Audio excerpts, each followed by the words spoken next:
E aí, meus amigos, será que as ações do Banco do Brasil ainda estão muito baratas? BBAS3 descontada para comprar agora, né? E como perguntou o Pedro Mariani aqui no meu Instagram também, BBAS3 ainda está de graça, vale a pena entrar? Não sou eu que estou falando, mas tem peixe grande do mercado afirmando que sim, e a gente vai ver isso nesse vídeo. Aliás, já fica a dica para você me seguir lá no Instagram, @baduvieira. Já passou da hora, né? Faz isso agora, que lá eu compartilho conteúdo em tempo real, respondo também muita dúvida, muita pergunta. E se fosse para eu responder de forma bem direta, sim, as ações do Banco do Brasil estão descontadas por esse preço ainda, com potencial de valorização, de upside no médio e longo prazo, é claro, a gente está falando, mas os bons dividendos, inclusive, eles já são para agora. E não sou eu que estou falando, como eu já adiantei no começo do vídeo, até porque isso aqui não é uma recomendação de investimentos, nem de compra, nem de venda, de nada. Nesse vídeo a gente vai falar bastante sobre o setor bancário, vamos conversar um pouquinho sobre economia também e vamos ver se o Banco do Brasil está descontado mesmo, por que a ação está barata. Mas antes eu preciso que você deixe o like aqui no vídeo, quase que eu ia esquecendo de pedir. Se você já é de casa, já está inscrito aqui, deixa o like que ajuda muito, faz o YouTube a mostrar esse canal aqui para mais pessoas. Agora, se você é novo por aqui, primeiramente, seja bem-vindo e fica até o final aqui comigo. E aí, se você gostar, você deixa o seu like, beleza? Os grandes bancos brasileiros estão descontados de acordo com muitos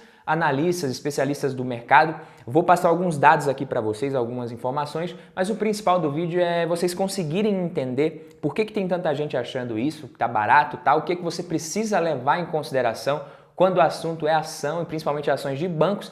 Até porque opinião por opinião, todo mundo tem, tá? Você vai achar notícia falando bem de uma ação, falando que uma ação tá barata e outra notícia falando que essa mesma ação às vezes não é uma boa na opinião de outra pessoa.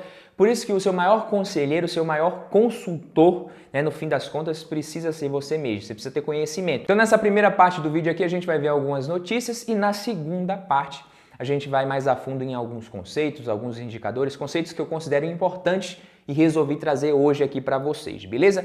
3 motivos para comprar BBAS3, Banco do Brasil, Itaú, Itub4 e Bradesco, BBDC4, agora, segundo o Bank of America. O Bank of America atualizou as perspectivas de Banco do Brasil, Bradesco e Itaú. E os 3 motivos para comprar ações dos bancos, de acordo com essa matéria aqui, são os seguintes: bons resultados, solidez e expectativas de crescimento mais otimistas. Os bancos reportaram bons resultados no último trimestre. Em média, o lucro líquido dos bancos brasileiros aumentou 14% em comparação com o mesmo período ali do ano anterior. Isso é 9% acima das expectativas que o mercado tinha. O ROI, o retorno sobre o patrimônio líquido, ficou em 19,3% na média contra 18,6% do quarto tri.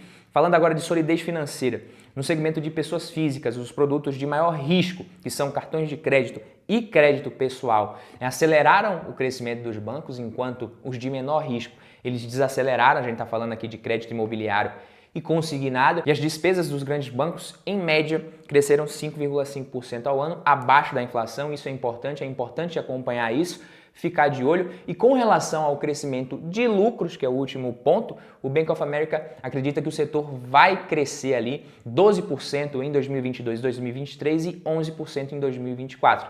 A expectativa é de crescimento, né, de resultados para os bancos. O cenário de Selic mais alta não prejudica tanto o setor, como prejudica muito outros setores, como imobiliário, varejo, tecnologia, etc. Será que é um bom momento para comprar? Primeiro a gente precisa atualizar nossas definições de bom momento, né? Esse ano a bolsa deve ser mais volátil, tem mais risco do ponto de vista macroeconômico, também é maior, consumo pode cair, a inadimplência também aumentar com essa Selic muito alta. Risco tem, mas não é um momento ruim para investir. Quando a bolsa está subindo, está nas máximas, né? Quando qualquer coisa que você compra sobe ali, como a gente estava em 2019, tudo às mil maravilhas, né? Aí muita gente acha que às vezes é um bom momento. Eu já não acho, tá? Tanto que dá muito mais trabalho para investir em ações ali quando a bolsa está subindo demais nas máximas do que agora.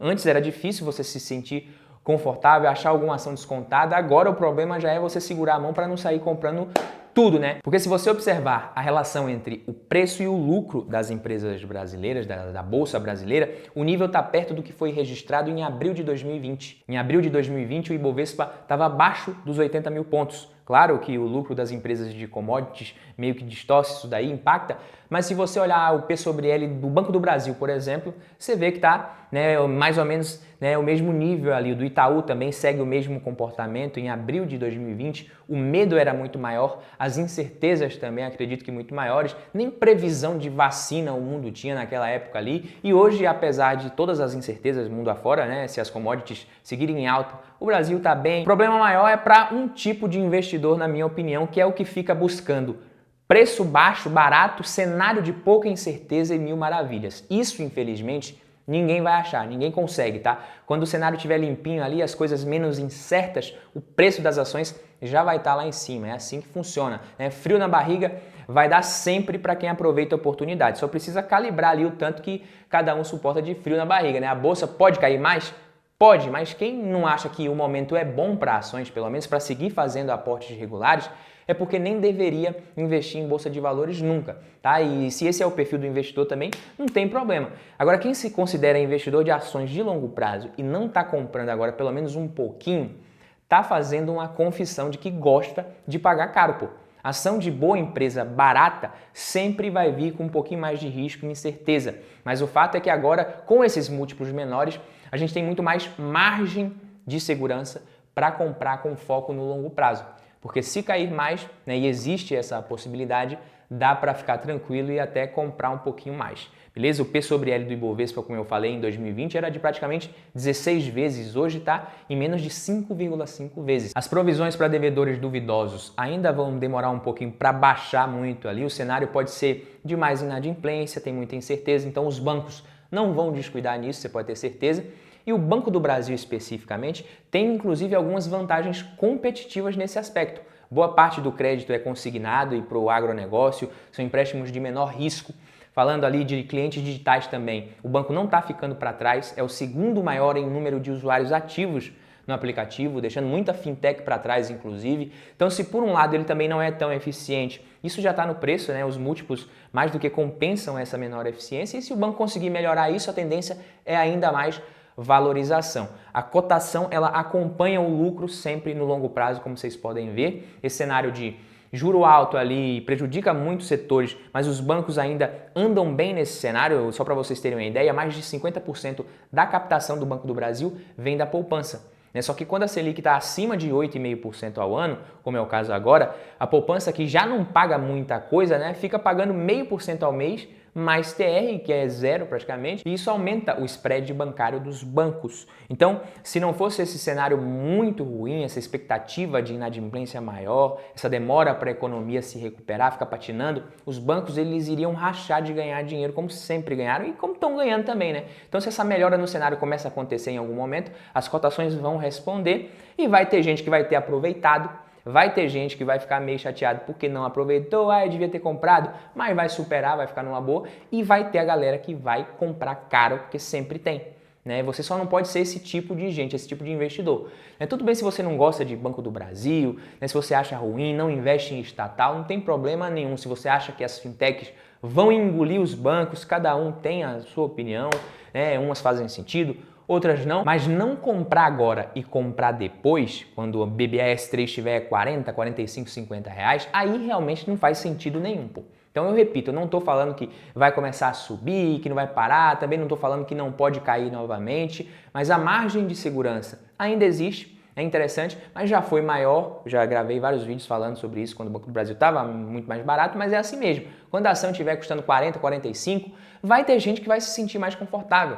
Mas se você parar para pensar que a empresa vai ser praticamente a mesma, o Brasil também não deve mudar muito nos próximos meses e anos. O governo vai continuar sendo dono e controlando o banco. As expectativas de longo prazo também para a empresa não vão mudar muito. Comprar mais caro só aumenta o risco, na verdade, pô. Então, não faz sentido comprar mais caro. E já que vocês gostam muito que eu fale desse assunto e vocês mandam muito mais nesse canal do que eu, vamos falar de indicadores e um pouquinho de análise fundamentalista também, que é muito interessante. Mas antes, quem ficou até aqui e ainda não está inscrito, por obséquio, se inscreva nesse canal aqui, né? E quem já é de casa também, como de costume, comenta aqui embaixo, hashtag até o final, que eu tô gostando de ver aí a galera ficando até o final dos vídeos e comentando aqui, trocando ideia nos comentários. Agora, com relação às empresas do setor financeiro, do setor bancário, o que é que a gente tem, né? Elas têm muita ligação com a economia doméstica. Então, se o Brasil vai bem, essas ações costumam ir bem também, diferente de empresas, por exemplo, de commodities, exportadoras, como Petrobras e Vale. Essas empresas, elas têm menos correlação, às vezes, com a atividade doméstica, porque são grandes exportadores, na verdade. Então já fica uma dica aí até para diversificação também, tá? Os bancos, eles têm divulgado balanços que mostram uma boa saúde financeira, corte de custo ali eles estão fazendo, e dessa forma os bancos eles podem ser beneficiados pela retomada da atividade econômica, mesmo se ela se recuperar ali em um ritmo mais lento às vezes do que o esperado, do que o ideal. Sempre que você for analisar indicadores de alguns desses grandes bancos, olha pelo menos esses três em conjunto, tá? Pelo menos P sobre L, ROI e P sobre VP. P sobre L é o preço em relação ao lucro, mais usado. O ROI, ele é o retorno sobre o patrimônio líquido. Ah, Badu, o que é patrimônio líquido? O que diabo é isso? É o patrimônio dos sócios, o capital dos sócios do ponto de vista contábil. Então, se a empresa resolve fechar as portas ali, pagar todas as suas dívidas, sobra o patrimônio líquido para pagar os sócios. Então, no caso dos bancos, é até um pouquinho diferente com relação às dívidas também, tá? Tanto que banco, inclusive, nem tem EBITDA, já gravei vídeo aqui sobre isso. Mas pensa assim, o ROI é o retorno que a empresa está conseguindo para o capital do acionista, dos sócios. Por isso que quanto maior o ROI, melhor. Tá? O ROI do Banco do Brasil foi de mais de 17% no trimestre. Vem aumentando também como a gente está vendo. 17% é o retorno sobre o patrimônio líquido, né? Então vamos usar 15% aqui para dar um desconto também, não vamos ser tão otimista, né? Então se você acha 15% um retorno legal, mais ou menos, né? Um retorno até mais ou menos. Mas mesmo que o ROI de qualquer empresa se mantenha estável de certa forma, não vai ser esse o retorno de quem comprar as ações. Aí você precisa olhar o preço em relação ao valor patrimonial que diz justamente quanto que você está pagando nesse pedacinho do patrimônio líquido da empresa, também muito conhecido como ação. Então, um cenário hipotético aqui, o ROI do Banco do Brasil vai ser 16% para sempre.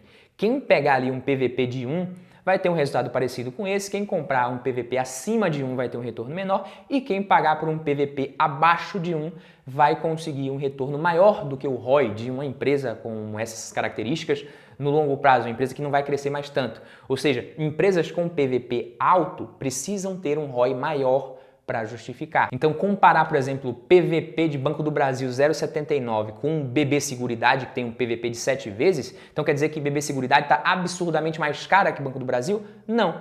Pelo fato de ela ser uma seguradora e muito graças à capilaridade do próprio Banco do Brasil que ela usa, o ROI de BB Seguridade é de mais de 54%. Então, ROI alto, PVP vai ser alto também, não tem jeito, a não ser que exista algum risco externo, né, ou que o ROI atual da empresa não seja recorrente, algo assim. Por isso que a gente precisa olhar o histórico. Quando uma empresa ela tem um ROI razoável, normal, mas ela é negociada por múltiplos altos, o que justifica isso, né? Por que dá para comprar, Badu? Pega a Arezzo, tem um ROI de 17% também mais ou menos, mas o PVP é de quase 4 vezes. O que justifica isso, já que o retorno para o acionista, teoricamente, é o mesmo? O crescimento do negócio, o crescimento dos lucros dessa empresa. E aí, por mais que o retorno sobre o patrimônio líquido não seja tão alto quanto deveria para justificar, o crescimento justifica, o patrimônio vai crescer mais rápido, todo esse lucro que a empresa vai tendo vai aumentando os lucros ali ano após ano e não distribui tanto dividendo ali, distribui pouco e retém grande parte do lucro ali para o crescimento. Para onde que vai esse lucro no balanço?